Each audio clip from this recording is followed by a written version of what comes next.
The Great Depression was one of the worst economic downturns in the history of the industrialized world, lasting from the stock market crash of 1929 to 1939. At the start of the 1920s and throughout the Roaring Twenties, the U.S. economy expanded rapidly. Consumer spending had reached an all-time high, with American companies mass-producing goods.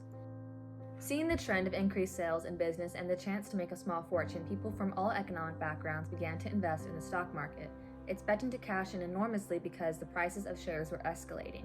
By spring of 1929, consumer spending had begun to decline and manufacturers faced a period of overproduction, resulting in a surplus of goods and a slowdown in production. However, stock prices kept rising despite this. On September 3, 1929, the stock market reached its peak. 2 days later, the market started to drop. On October 24, 1929, the market crashed due to the extent to which it was rising, even though economic conditions were not supportive. Millions of traded shares ended up worthless, and some were wiped out completely. Matters only got worse from there. In the fall of 1930, banking panics began as investors lost confidence in banks, demanding deposits in cash, in turn forcing the banks to liquidate their money.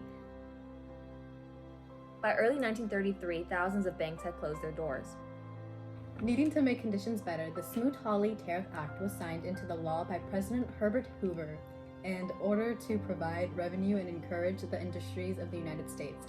However, with the average tariff rates raised to nearly 60%, our international trading partners raised their rates on U.S.-made goods in retaliation. The result was shrinking international trade and an overall decline in global economics. In 1930, severe droughts brought high winds and dust from Texas to Nebraska, killing people, livestock, and crops. This Dust Bowl inspired a mass migration of people from farmland to cities as they searched for work. Unemployment rose as more and more workers were laid off by their businesses, reaching 12 million in 1932, so thousands migrated in search of new ones. Those fortunate enough to keep their jobs saw their incomes shrink by 1/3. Racial discrimination became widespread, and the minority workers were normally the first to lose their jobs at a business or on a farm. They were often denied employment in public works programs supposedly available to help all needy citizens. Ethnic violence and crime rates increased. In response to all of the problems, Franklin D. Roosevelt enacted a set of domestic policies aimed at dramatically expanding the federal government's role in the economy, called the New Deal.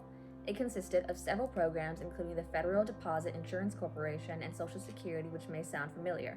The FDIC guaranteed individuals that money deposited in the bank would be repaid to them by the federal government in the event that their bank went out of business.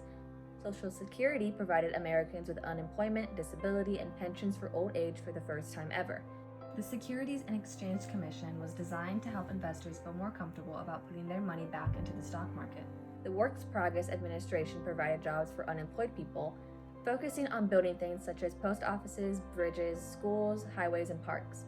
The Civilian Conservation Corps was also established to relieve some of the unemployment. It provided work for unmarried men ages 18 to 25, which was later expanded to 17 to 28. As the anti-Roosevelt sentiment increased, it was made more difficult for President Roosevelt to enact any new program. Nevertheless, key elements of the New Deal remain with us today, including federal regulations of wages, hours, child labor, and collective bargaining rights, as well as a social security system. On December 7, 1951, the Japanese bombed Pearl Harbor and the United States entered World War II. The war effort stimulated American industry and as a result effectively brought an end to the Great Depression.